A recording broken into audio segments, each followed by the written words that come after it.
Gisugda na ang pag-repair sa nahunla ka bahin sa dam sa Lower Busay, Dakbayan sa Sugbo.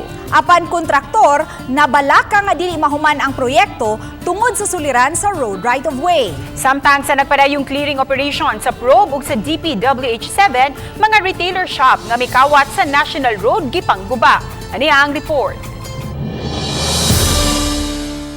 Taud-taud nang naghatag og suliran ang nahulpa nga dan sa may Lower Busay. Apan gipasabot ni Engineer Mark Ian Steele, project engineer, nga dili man diha-diha dayon ma-repair ang nabuak nga bahin sa dan pinaagi sa pagtabo niini. Iyang gihulagway nga resulta kini sa kahumok sa yuta nga misangpot sa pagdahili sa kilid nga bahin sa dan, nga moy hinungdan nga may bahin sa dan, nga miulpot, mius-us ug nabuak. Matod ni Steele nga gikinahanglan una ang slope protection aron mapugngan ang pagdahili sa yuta ug human niini masugda na ang pag-ayo sa naliking dan. Duda ko sir, gikan na kada uwan, mag-uwan siya ari dagan ang tubig. Magsige dagan ang tubig, muhumok ang yuta mo na naghinahinay sa tidlom ang yuta diha dapita. Apan giangko ni Steele nga posibleng maglisod sila pagtapos sa proyekto karong Disyembre tungod sa road right-of-way.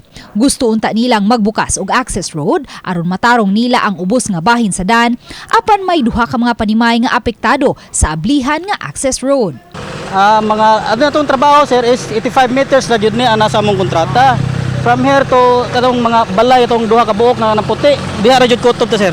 Mukapin sa 76 milyones pesos ang gahin sa proyekto ug gamay lang nga kantidad ang ilang magahin alang sa road right-of-way.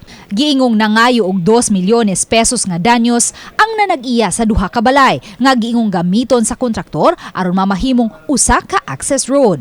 Samtang gipangguba na sa mga sakop sa probe sa nagpadayong clearing operations ang mga tindahan nga mikaon sa luna nga iya sa nasudnong kagamhanan. Matod ni Herbert Invento sa Monitoring and Investigation Group sa probe nga ang Department of Public Works and Highways maoy nagpada sa notice ug sila na ang nipatuman niini. Gisakitan man si Aiza Lao sa nahitabo sa pagguba sa ilang retailing shop apan wa sila'y mahimo. Ang probe, ang trabaho sa probe ito ra mobungkag. Ang desisyon ani og pilay sukod ang nakaibaw taga DPWH nya ang nihatag og notice taga DP pod. Sakit niya.